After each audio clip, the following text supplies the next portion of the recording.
Okay, it is 5 o'clock. Good evening, everyone, and thank you for joining us in today's AFBE Leadership Talk Show. It's been a very dull weather today, so I hope this brightens up our day before the close of today. So, with us today, we have a very special guest, Mark Esho, who I would like to introduce in a second. But before I do, I'd like to say thank you to my co-host Tegwen Northam, who will be co-hosting with me today on this marvelous event. And thank you to everyone for joining this show, and certainly for joining in on time. Yeah, very much appreciated. Um, so, without further ado, I would like to introduce our special guest, Mark Esho. He is an award winning entrepreneur and a businessman. He's the founder and co owner of both Easy Internet Services and Easy Internet Solutions. He is an author, and at some point, we will be talking about his book, I Can and I Will, a very marvelous book and an inspirational book. He is also a husband, and he is a great father. And finally, and one which I think is very important in today's society, he is a philanthropist, and that's something we need to help inspire people in today's world. Without further ado, Mark, thank you for joining us today. Please, Mark, let Wow, us know about Mark Esho. wow, what's an introduction? Yeah, really, I'm really chuffed, really happy to be here. Thanks again for inviting me. Okay. So what I'm going to do is I'm going to share my screen, and then actually then go through and then go through my backstory, and we can take it from there. So just let me know when you can see my screen. Right, right. Can you see my screen yet? Yes, we can. Yeah, yeah. Okay, fantastic. So as Roy said, so I'm the director of Easy Internet Services. I'll tell you what Easy Internet Services does later. Also, Easy Internet Solutions, Dream, and recently Access Rating, which is a social enterprise. I've won various business awards. My first awards was the National Diversity Awards. I think I was actually one of the first winners of that award. In 2019, actually in 2016, I also was I also won the Institute of Directors Award. Mhm. I was actually given a commendation. I won it again in 2019. Then again in 2020, this time was actually a commendation, and also the East Midlands Leadership Awards winner as well. So what I'm going to do is I'm just going to go through my backstory just to give you a bit of context of where in terms of what my journey's been like. They've been like. I do apologise for this for this being a bit sideways, but if you tilt your head sideways, you actually might be able to see it. Okay, yeah, go on. Tilt your head sideways. So, and anyway, right, okay, right. This is to a certain extent. This is where my journey started. My parents. Oh,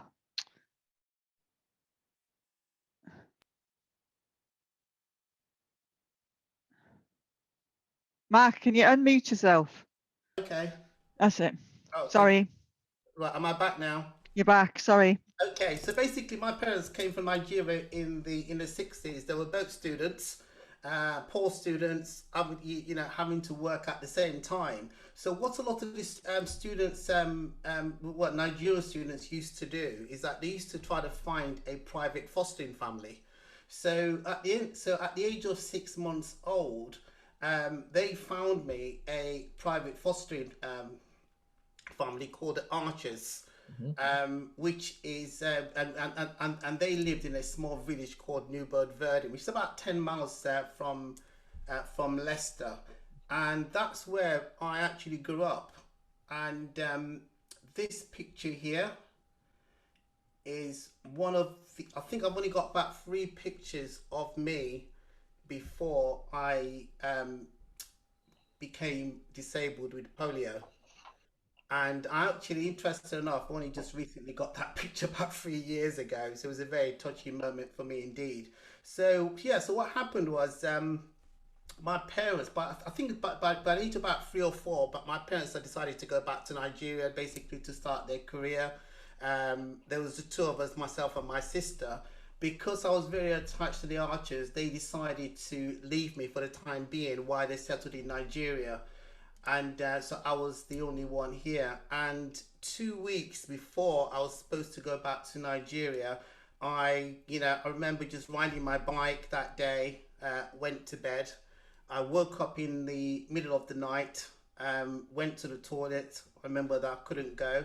Then got back to my bed and I had a very violent fit. The fit was so bad that I actually completely blacked out. I woke up in hospital the next day to find out that's not me, by the way. To find out that I was actually completely paralyzed from the neck down, which which for a 5, well, that's about 5. I was 5 then. Was very very traumatic. Mm-hmm. The doctors actually said that it's very unlikely that I'd actually walk again, and also my overall chances of survival were pretty grim. Um, Basically because I had a really bad dose of polio. Normally, some people get it. It could affect a leg. It could affect, or some people actually get it. Just like to a certain extent, it's just like COVID. People used to get polio, and and they won't even know that they've had it. Yeah, true. Where some people, as we know now with COVID, are actually really, really ill. Unfortunately, I was one of the people that became exceptionally ill with it. Also, what was quite tragic about it was at the time, polio had actually been completely eradicated. So no one knew how I got it. So it's almost like COVID actually being completely eradicated, then all of a sudden someone then catches COVID. So yeah, so very, very grim times. I was in Leicester Royal Infirmary for many, many years. But I defied the odds because by the age of 7, that's me, that's actually me with my foster brother, I was at his wedding. I'm sorry. Every time I see this picture, it looks like one of the Beatles. Well, I think the Beatles were actually quite popular in those days, so Exactly. that's the reason why it's a hairdo, isn't it? Mhm. But the reason, obviously, is having to carry me because I couldn't walk. But I was fortunate because by the time I was 7, my upper body had actually come back. Although my legs hadn't, but my upper body was actually functioning. So that was me at his wedding. By the time I was 8, that's not me, by the way. I was able to walk with 2 calipers and 2 crutches. Both legs. Well, my left leg was completely paralyzed. It still is now. My right leg had a little bit of strength coming back to it. So with crutches and also with a wheelchair, I was actually able to just to basically to actually walk. So I was put in a special needs school because what used to happen back then was if you've had any sort of disability, whether it's learning disability or physical disability, their thinking was, or their logic was that they would want to they wanted to protect you from society. Yeah. So I was put in a special needs school, and my parents found out that I was in a special needs school, and they actually weren't happy about it. So my dad asked me to come and get sorry, to actually come and get me, which was very, very another traumatic moment for me because I had gone from living in a small village on the outskirts of Leicester to actually going to live in Lagos, Nigeria, which is, people that have been there actually know how noisy it is, how chaotic it is, complete culture shock. I didn't actually speak the language in any way. And and that's how I actually got to actually live in Nigeria. One of the things I thought, as everyone would expect, that being in Nigeria, that my key problem would be being a disabled person in Nigeria. But unfortunately, what I didn't know, and I didn't realize this till I was actually in my 20s. My mom told me this, is that when I initially had the polio and I was actually in hospital paralyzed, my dad actually asked my mom to abandon me, but she refused. So as a result, when I got back to Nigeria, one of the first things he did was take me to all these witch doctors. And I spent 6 months, a really, really tough 6 months, going from witch doctor to witch doctor. I've had chicken blood, so I've had chicken slain over me, I've had goat slain over me, I've had all these cuts, I've had, lots of really nasty stuff actually done to me as a child. And that left me traumatized for essentially for many, many years. But I survived it. Also, I my teenage years was absolute hell. My dad was very, very violent. He had a lot of resentment. I don't think he'd actually cope with having a disabled child. He did not know how to cope with it. Probably saw it as probably saw it as a source of shame. So, so it was actually very violent towards me. I had to deal with school bullies. Everything's in the book. I'm not going to go too much into it Of course. in terms of in terms of what's happened. Mm. But I survived it. I survived it, and then at the age of 18, decided to come back to the UK. So came back to the UK because my parents from a very early age, and that's something again. There's always a silver lining with these things, because I was a child, I couldn't go out and play. So my parents always used to say to me, "Oh, you got to study hard. If you're going to become anything in life, you know, you need to have an education." So yeah, so I worked really, really hard. Got my O levels, came to the UK, did my I actually did my A levels, but I didn't do too well in my A levels. That's a different story. Had my Went to go and do an HND. Actually didn't do a degree.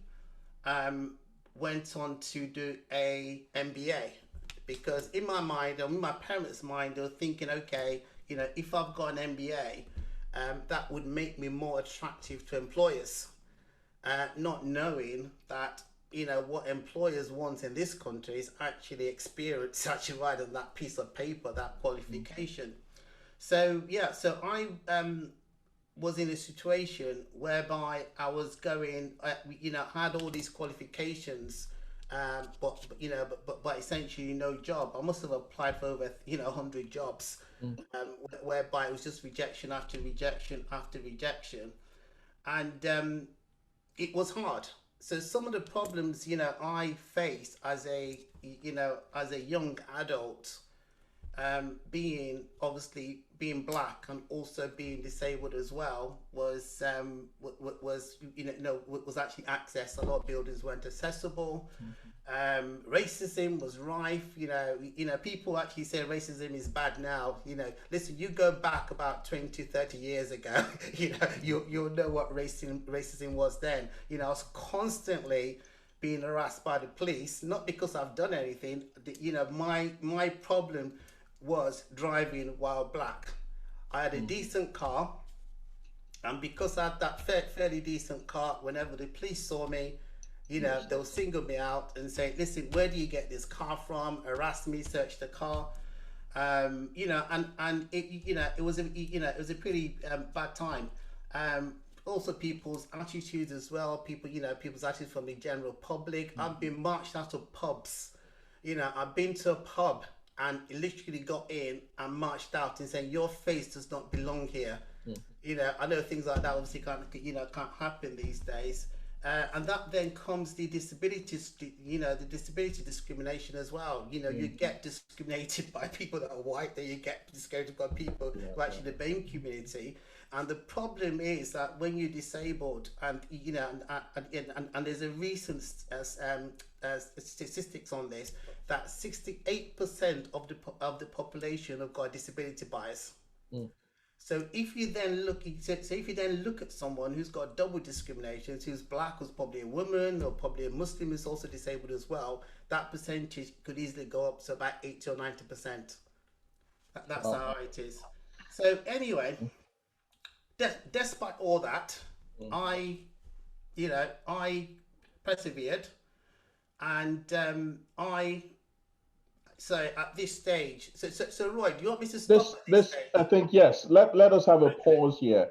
So now that you've set the scene for Yes. the talk and why we're here, which is R squared in leadership, so basically the intro to your life sets the Mm, scene for trying to understand what resilience and resourcefulness is, especially absolutely. in life and in leadership. Before I carry on, if there's any question that anyone wants to ask as we proceed from now, please put your comments and type them in the chat box. If you've got any specific questions that you want answered, put it in the chat box and we will refer back to it and as much as possible, try and answer the questions. So, Mark, before we go into, job prospects and everything, let us go back into the main aim of the topic today, which is resilience and resourcefulness. Now, from your life, we've seen that you faced, racism, you faced abuse as a child, you faced disability discrimination, Yes. you faced everything. I would say to the power of two of what a normal being person would face, or even any disabled person at all would Absolutely. face. You know, and having heard your story, it's one of when you hear these stories, it feels like it's a fantasy, it's a fantasy movie. Most people will probably not bounce back the way you have. And that's why this topic is very important. It's very dear to me and certainly to the leadership team. So let's just fast forward a little bit and tell us your definition of resilience and resourcefulness. Let, Okay, so let you us want go me to back into that. okay, so you want me to just fast forward it a little bit? Okay, that's fine. I Yep, can do we'll that. come back to that. Absolutely. Okay, so so I do a whole kind of presentation on this, but I'm just going to just go. But I haven't done one for a while, so I'm not going to do it from memory. But when you build up resilience, it basically means it gives you the capacity Mhm. to quickly recover from difficulties.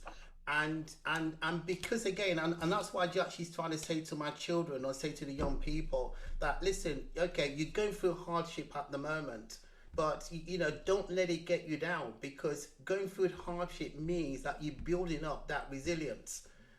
And without actually, without difficulties in your life, and that's why you're just going to sail through things. But then if something kind of bad happens to you, and that's why you get so many people in the nicest possible way that they sail through life and they have like a minor hiccup in their life, and they get depressed, or they might actually try to commit suicide. And to me, having difficulties, to me, is actually a blessing, because So, it helps you build up that resilience. So no matter what happens, it's almost like it's almost like it's almost like having a tree with very deep roots. If a hurricane comes, it just bends. It doesn't just kind of just blow away. And with regards to resourcefulness, again, it's that ability to come up with clever solutions. mm, And that's why having those two together actually becomes it actually becomes a very powerful force. mm, I actually call it my superpower.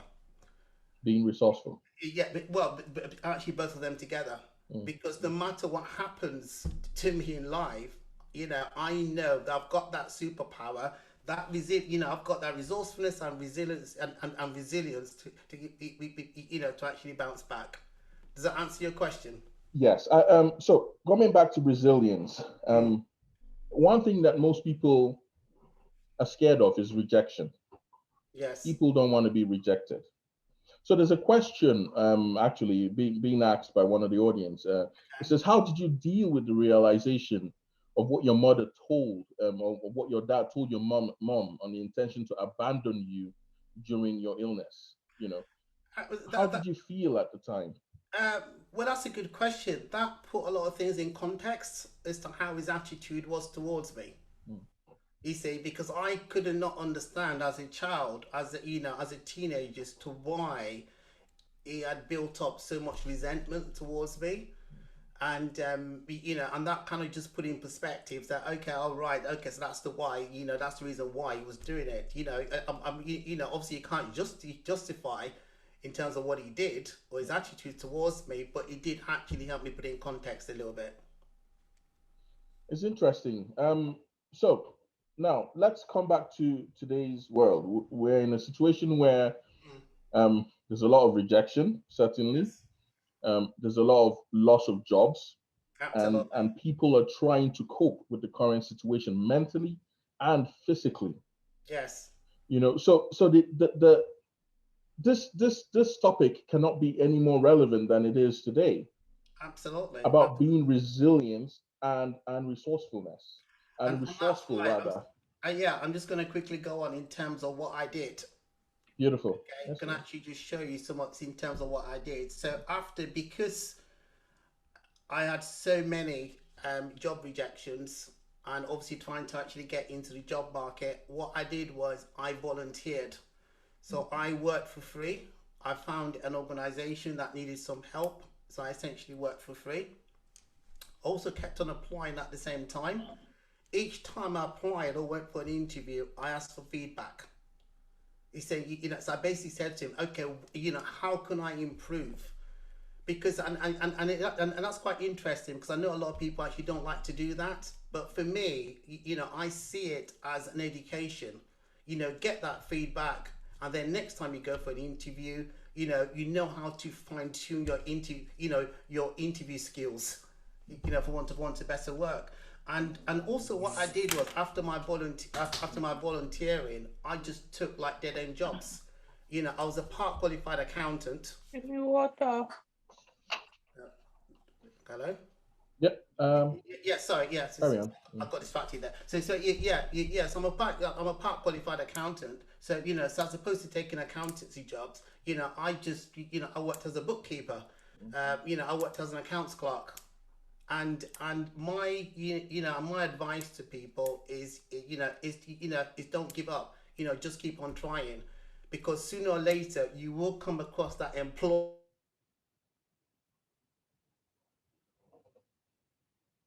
Hello. that's going to employ you, and I did. Manager. I was a finance and admin manager for right. Has the internet connection gone? Yes. No, you're back on now.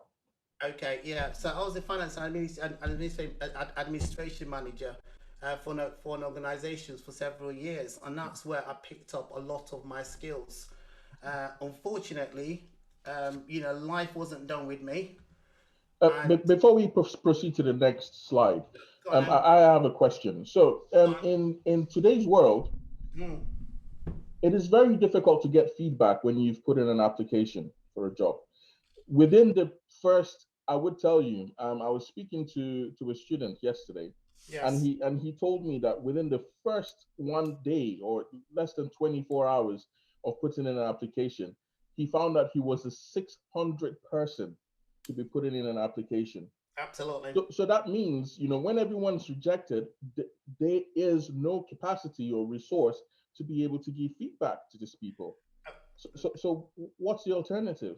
Well, that's a good question. Okay, well, what I need to do is actually qualify what I said.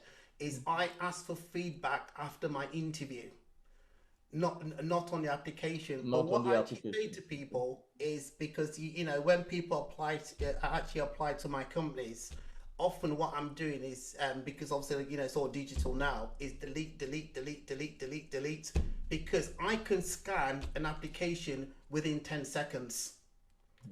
And what a lot of people are not doing, what a lot of people tend to do, is they tend to send the same bog standard application to, or to various employers, as opposed to personalizing that application to that particular employer. So one of the things I used to say to people, and something I used to do, is I used to look at the JD, the job description, and then the first thing you see on the application, this is the reason why you should interview me for this job. Those applications will, especially when you're faced with about 100 applications, those are the ones that that are most likely going to grab your attention. Because if you say to so you look at the application straight away, that then entices you to actually read the rest of it. Okay, interesting. Okay, let's carry on. And when Okay. we carry on, we will try and see how we can focus both from a perspective of you seeking for a job, and Okay. also from perspective of you as an employer. Absolutely. Well, we can talk about that. So anyway, so after being in my job for I think it's about I was there for about 7 years. I started to become ill, and unfortunately, the doctors obviously did not know what was wrong with me, and it transpired that I had the late effects of polio. Which again I've never heard about. Unfortunately, a lot of polio survivors actually never heard about. But 70 to 80% of polio sufferers after 30, 40 years start suffering from chronic fatigue, muscle ache, Parkinson actually type symptoms, and as a result, I had to leave my job. I wasn't, I wasn't sat. I decided to actually leave on a voluntary basis because I felt that I couldn't add value to, I couldn't add value to the organization anymore. So that to me, that was like the biggest blow because I'd actually gone from actually being completely, completely unemployable. But because again, this is where I see, resourcefulness and resilience as my safety net. Although I was down and out, I did not give up. So in 1999, I decided that okay, what are my options? My options were very limited. I could go to the local council and actually try to get like a part-time job because I needed something that could work around my disability. Because the way, because of the post-polio syndrome, 1 minute I could be highly functional, then the next minute I'd be completely wiped out. So I thought, okay, I've always had an interest on the internet. A lot of people think because I've got internet companies that I studied computer science. I didn't. Yeah. I basically just taught myself everything. So I set up my first business, which is called housesonline.com. My claim to fame with Houses Online was that it was my right move. I hired a student to help me actually create the database, and in mid 2000 we launched Houses Online. I put all my savings into it. By then, I'd actually taught myself web design. I also taught myself also marketing as well, and unfortunately, I actually had no access to funding, so I essentially just plundered all my savings into it, and I pitched it to the Leicester Mercury, which is the local, which is a local newspaper, and they loved the idea. They thought it was absolutely brilliant. But 2 weeks later, then came back to me and actually said, "Well, sorry, we can't support this because if we supported this, we would jeopardize the advertising revenue Mm. from all the estate agents." And that was again massive blow. So I went from obviously being completely unemployable to being completely broke as well. And by then, we had a young family. My son was very young. My wife had just started her first job. We gone from a two-income family to one income with no savings. That is remarkable. Mark, I want us to go back just a little bit. Yeah, go on. Um, you've mentioned a few things that strikes me as Go on. part of being resourceful. Yes. Um, and it's first of all, you said you didn't study computer science. You thought yourself everything. You Yeah. know, you also thought yourself web designing. You know, and you also thought yourself marketing, Yeah. basically. So that is upskilling as far as I'm concerned. And you did all of this. How what motivated you? What inspired you to do all of that?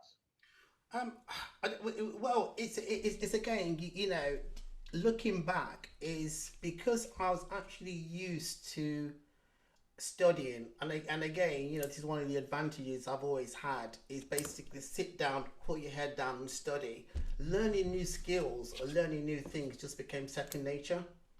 So the fact that I had to teach myself web design, that's easy. Well, it wasn't easy, but I can teach myself new things because again, that has been trained into me from an early age. Mm. You see, so I taught myself. I say, so what happened with that Houses Online? This was like in mid 2000. I had to close it because again, because I couldn't get the funding. I went to the bank, and the bank actually essentially just left me out of the door. So I then decided, okay, what I'm then going to do is that I had two options. I was thinking, okay, should I go into web design? And by then, there was actually quite a few web design agencies around. Or should I actually do digital marketing? I decided to go down the road less traveled. There was not a lot of companies doing digital marketing, search engine optimization. So I taught myself everything. Hold on, I've lost my connection again. We can Am I actually back? hear you, Mark. Well, I can hear Okay. you. Can everyone else hear me? Yeah, yeah, we can Okay, hear you, Mark. If you're okay, still there, super. you're So yeah, frozen, but we can hear you. I'm actually frozen. Yeah, but we can hear you. Okay, you're back on now. Okay, super. Let me just turn off my VPN. I think that might work. Okay, that's Okay, fine. super. Yeah, so I taught myself search engine optimization. Intensive study, found all the resources off the internet, Mm. and then decided to set up my first company. So Easy Internet Services is a digital marketing agency. And because I couldn't go out and pitch for business, what I did was I contacted four businesses and I said to them that I'll get you to the top of the search engines, but don't pay me till I get results. So I beg your pardon. Did you? So I've just got it right the way around. I approached four businesses and then asked them to give me a testimonial. I said, you don't have to pay me. So within 3 months, I got them all their results. Back then, Google was actually just one of those another search engine with a funny name. The top search engines then, obviously, back in 2000 were like MSN, Hotbot, Lycos, Alta Vista. Those sort of search engines. So equipped with those testimonials, I then approached another set of companies, but this time I said to them that I'll get you to the top of the search engines, but don't pay me till I get results. And that's how I launched my. Within I was actually earning more, actually double what I was earning in my job. Within my second year, I started to employ people. I worked for the likes of Guardian, Avro, the Co-op. I've worked for Amstrad. Worked for some really big brands. Actually during that time. In 2000 and sorry, I need to just change this slide. That's gone down a bit. Um, in 2000 in 2004 I set up my second company, which is called Easy Internet Solutions. Mark, before Go we on. go into your second company, this is Go on. this is this is interesting. What's interesting me is I think you're in the habit of doing things for free, voluntary, or Yes. committing your time and energy to doing things, and that's really remarkable, because it certainly has worked for you in a very good way. So first Yes. of all, you've worked for free, and now you set up a company and you offered your services just to get testimonials. That's correct. Yeah. This is one of the first times I've ever had, I mean, people set up company and the first thing they're thinking of is how do I make money, especially if they have to get money or investments from outside, or whatever the case is. The first thing we think of is how do we make money? How do we get our products? How do we sell? You know, Absolutely. and but what you've done is totally different. You set up a company. Your wife must have been pretty patient with you. Well, she was. It was very much a do or die situation, and because then, I was actually basically on my last credit card. I maxed out all the other credit cards, and that's why I say to people that I set up my business on a credit card. I had an Access credit card, £3,000, and that's what I was using for cash flow.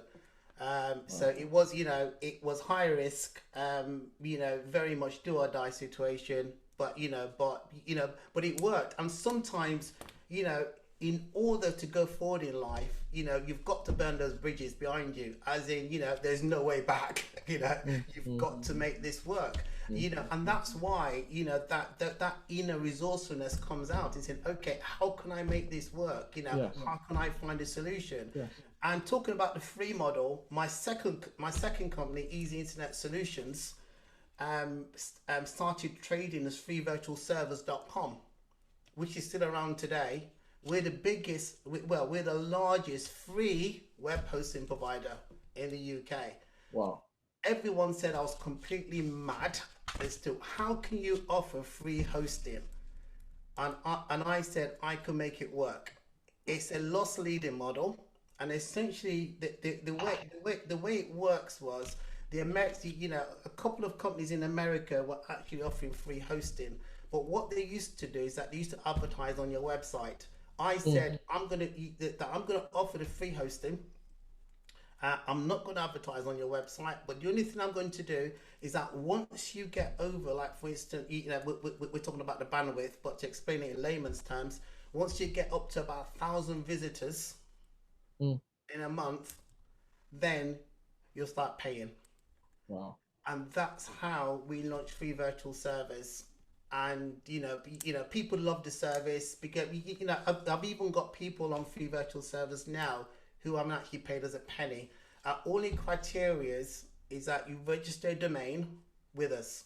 You either register that domain or transfer one into us. And on free virtual servers, you can actually create we've partnered with Weebly, which is a Wix competitor. So on there, you can actually create a completely free website. If you want to use WordPress, you can actually use WordPress. You get your emails, you get absolutely everything that some of these, but it's essentially some of the more expensive that will cost you thousands of pounds hosting will actually give you. Yeah. So I've got a lingering question in my head. That's okay. So how many of your users had site views up to 1,000? Well, some do. That essentially, if you're looking to create like a personal blog, okay, and if your blog is not getting lots of visitors, you can host for free as long as you want. But the moment you start getting visitors to your website, lots of visitors to your website, then you've got to upgrade. But then to upgrade is relatively cheap. We've got hosting packages. So I think the next one up from free is only about £29, which is absolutely nothing. But our systems is all automated, by the way. So we don't do anything in the background. So this is, to us, as I said, is that when I set it up, I knew that it was going to be a numbers game. And how many people do you have employed in Easy Internet Solutions, the free service? Easy Internet Solutions is only 18 people. We don't need numbers. 18 people. We don't need big numbers there, because the whole system and everyone that's we've got a couple of admin people, but most of the people that are employed there are actually support technicians. 18 is still a significant number. Yeah, because because we need to go 24 hours. So if you contact us, we're there 24 hours, 7 days a week. Impressive.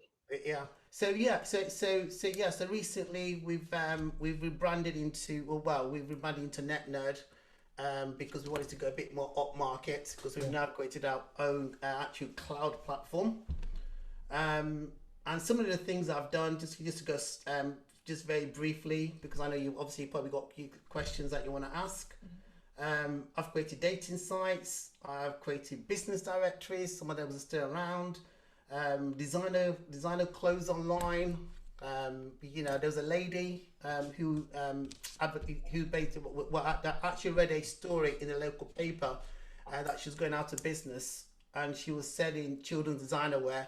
So I went to a shop and actually I bought everything. I then hired someone to take photographs, and we created a website called poshkids.co.uk. And a year later, actually sold the website, with all the goods and everything else. So those are those sort of things I've done. Was it successful? Did you Yeah, it sell was all the successful. clothes? Yeah, absolutely, absolutely. It was successful because I actually managed to sell it as a going concern.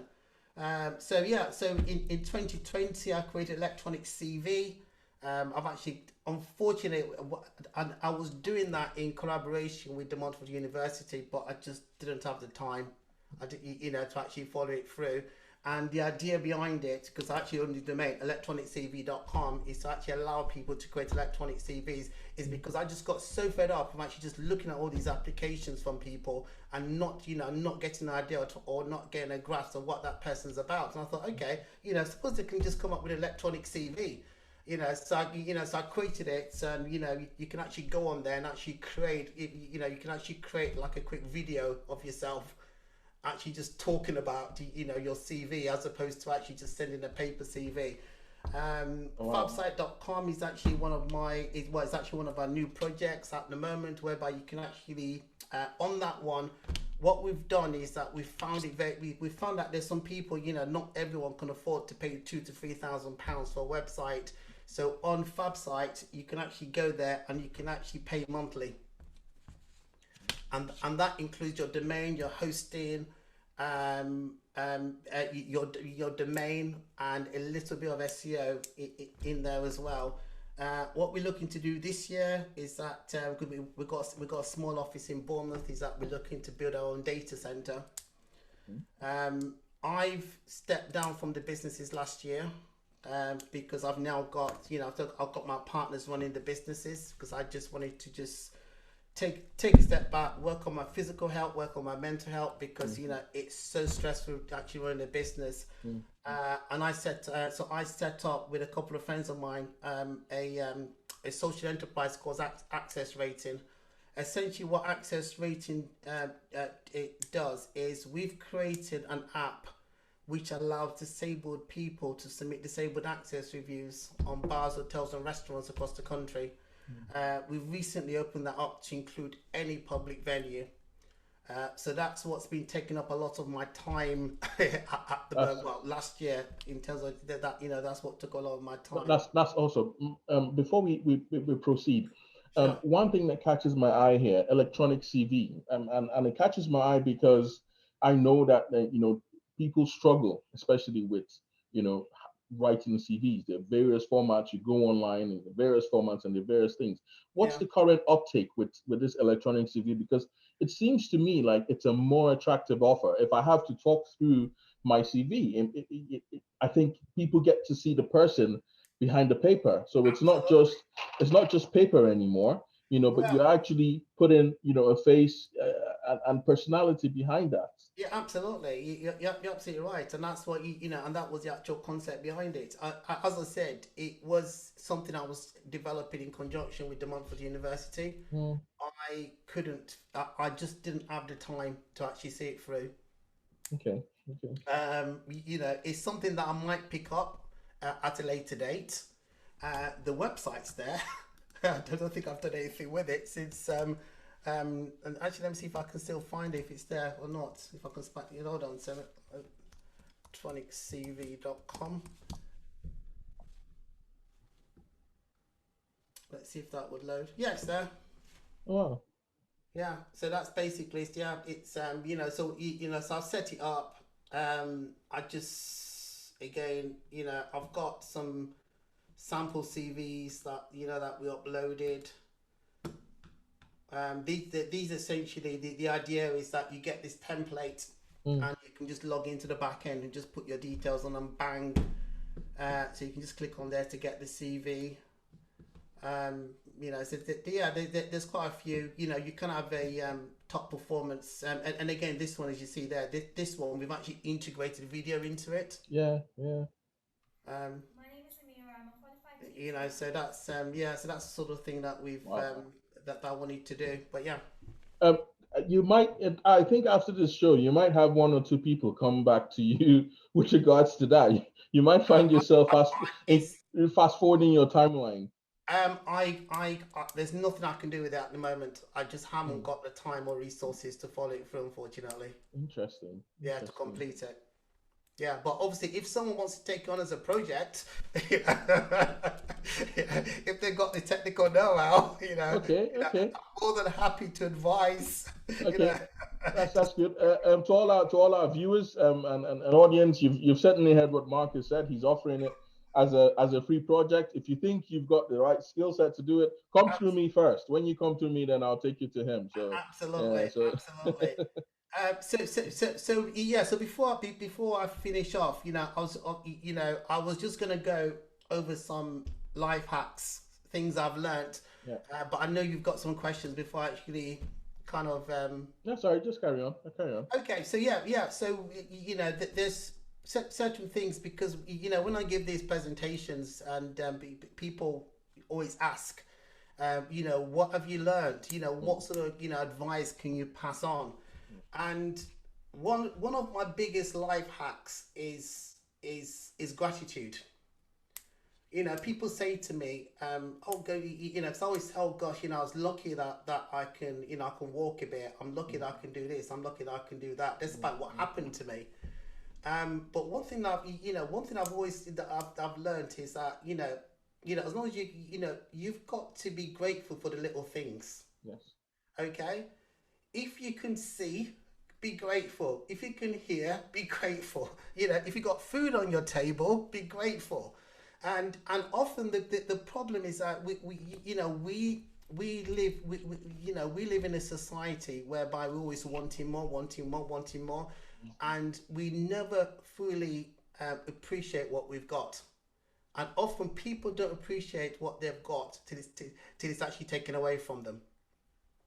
So my advice to people is to be genuinely grateful for the small things in your life, because by being grateful and actually expressing gratitude, you will actually attract much more abundance into your life.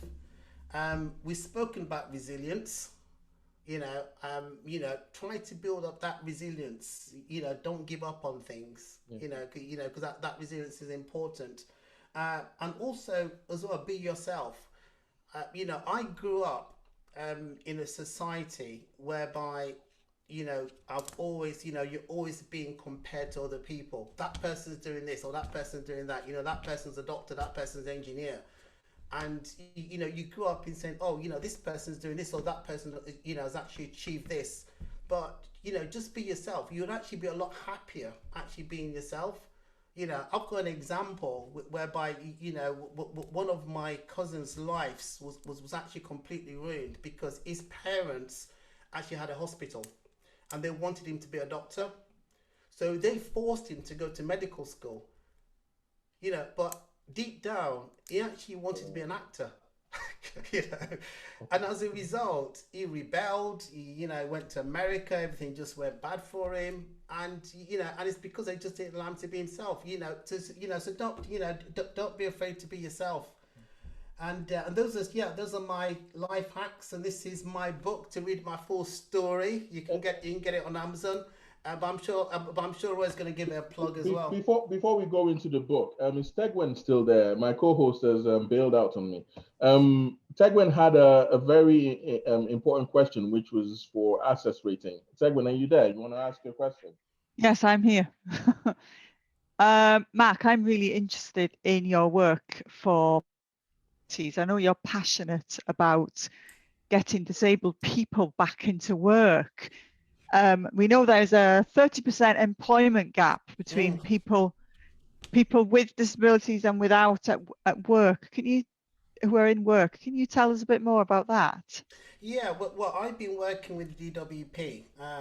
There's lots I've left out from my presentation. So I was invited in 2012 to meet David Cameron, the then Prime Minister, at the launch of the Disability Confident campaign. So I was actually one of three disabled entrepreneurs. So since then, I've been working with with the national and local DWP. I've also given talks with quite a few MPs as well, and essentially talk about the merits of employing disabled people, because there's a lot of there's a lot of fear, there's a lot of myths about employing disabled people, because they think disabled people are going to be a liability. A lot of employers actually don't know about access to work. Access to work can actually give an employer, or actually support disabled people as a disabled person into work, up to the tune of £60,000 a year. Okay, which is the government's best kept secret. So so one of the things I'm exactly as you said, Tegwin, is I'm very passionate about, is trying to help more disabled people into work, but also educating businesses as well. Mm-hmm. That's very interesting. That's very interesting. Okay. Tegwin, have you got any other question? I think you had one about access rating. And Yes, I just thinking, would you extending access rating towards employers? Well, we what we do with access rating is that we've got three approaches to it. Is that we did not want to go to businesses and actually say to them there's a problem with access to your premises. We also wanted to provide a solution as well. So what we do is we provide access audits. We're kind of working on now. We're actually working on an ebook and a series of videos that we can actually give to businesses completely free of charge. In terms of employers, what we do, we create, we set ourselves up as a social enterprise, mainly because we wanted to be able to actually help recruit more, or sorry, help more disabled people get into work. So what we do is that we offer job coaching, and also recently we've taken on our first placement student, Mm-hmm. who's also disabled. What do you feel is the biggest barrier for you personally? Well, used to be at the beginning, I guess. Mm. Is it because you're black, or is it because you're disabled? Listen, when you're black and disabled, you don't know which, you don't know which is which. You can't exactly ask people, listen, why are you discriminating against me? Because I'm black, or is it because I'm disabled? But in your mind, what do you feel? You can never prove anything, but you've got this feeling in your mind. Which at the beginning of all this, Yeah. what do you feel that was the thing that were discriminating against you the most? Oh gosh, it's difficult. It's difficult because if you're black, people's perception of you can be pretty poor at times, and if you're disabled, um, so, it, another. it, it's a very difficult question. I don't know which is I don't know which is more profound, or which has the more actually greater impact on people. Mm-hmm. Thank you very much. Tegwen, thank you for the lovely questions, where I'm just very conscious of time right now. Um, I mentioned Mark's book. I can, I will. This is a very inspirational book. You can read it, just chilling at home, and it does give you a lot of life hacks. Now, there's something I picked up on a chapter called the next level, and it was titled Reflections on Values. I'll just read it very quickly. It says, as we grow older, meet people, build a life, some of the values and thoughts we held previously no longer serve us. Those thoughts may have protected us, kept us safe, but in our new version of the world we have made together, those ideas are no longer needed. I felt that was a very powerful statement, Mark. Yeah, it is, because things, as you get older, as you get wiser, your perspective, your perspective of things changes. My perception of things in my 20s or 30s or 40s is completely different to what they are now. And see, and I think that's what that's what that I was referring to. And as you said earlier, I wrote that book 3 years ago, so I can't remember every single word. So don't hold me to it. It's not like I read it yesterday. Okay. Before we start rounding up, and Mark, before we talk through final reflections, I would like to tell everyone about AFBE. If you've not heard of AFBE, please I would implore you to please check our afbe.uk and afbe.scotland websites. Check the activities that we host in and around the UK. If you want to be a partner, please certainly check our activities, check our corporate partners and our individual partners. We're growing in size, and certainly we want to be able to reach out to people. It is not just for engineers. I know it says for engineers, but ultimately we have lawyers, we have accountants, we have non-technical people who are members of this organization. And one I would like to say, which is of very good relevance with what we've had chats with, is the transition program as well.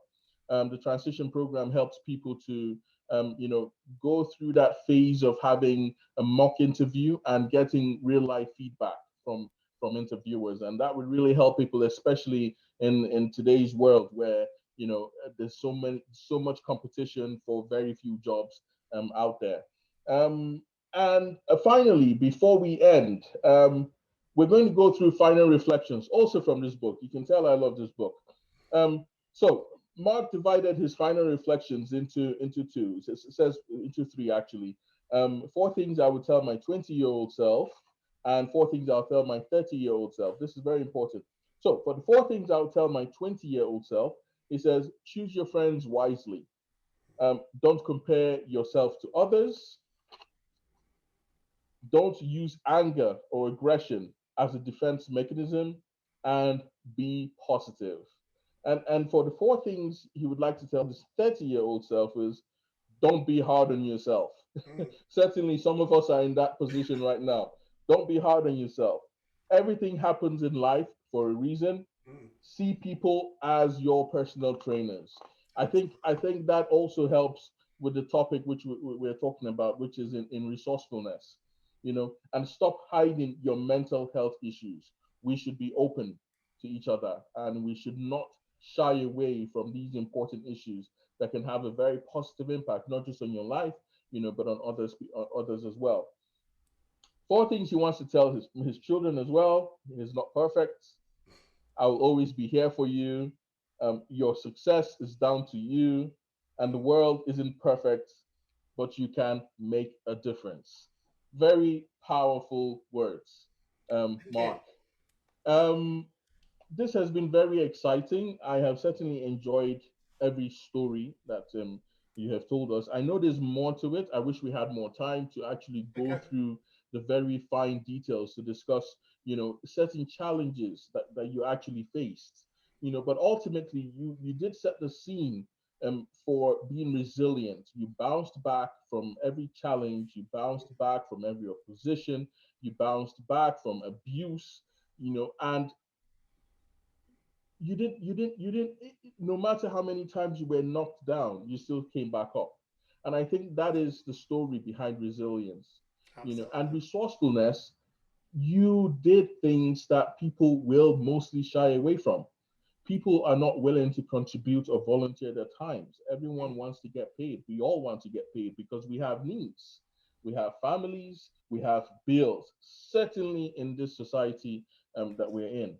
But yet you still defied all odds. You maxed out all your credit cards, yeah. and you gave your service for free. And today the story is different. You are an employer of labor, and give. You give to the poor. You have charity set up for disabled people, and these are all very commendable. So if Thank there's you. anything I think we've all learned here today, and I'm pretty sure most of everyone will agree with us, is we should take cues from your challenges and apply ours, and know that there's nothing impossible for each and every one of us to achieve in life. Mark, Thank you very much. Any last words from you before we close today? Well, that was a fantastic summation. I couldn't have said it better myself. If anyone wants to connect with me, Instagram it's Mark_Esho. Facebook, you can find me on Facebook. I think it's Esho Mark. Also, you can actually find me on LinkedIn as well. I do get lots and lots of messages, so please forgive me if I'm a bit slow responding. I do try to get back to everybody. But yeah, just connect with me online, and if anyone's looking to collaborate, just go through Roy first. You can actually go through Mark. He's the man to talk to. Interesting. Yes. So thank you very much, Mark. It was a pleasure having you here. Again, I can and I will. That should be our motto for this month. We can and we will.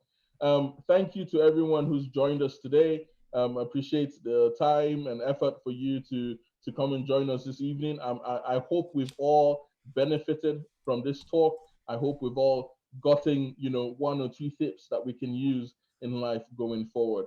So thank you very much to everyone. Thank you to Mark. Thank you, Tegwen. And have a good evening, everyone. Good evening, everybody. Bye. Thank you, Mark, for giving us your time. Thank you.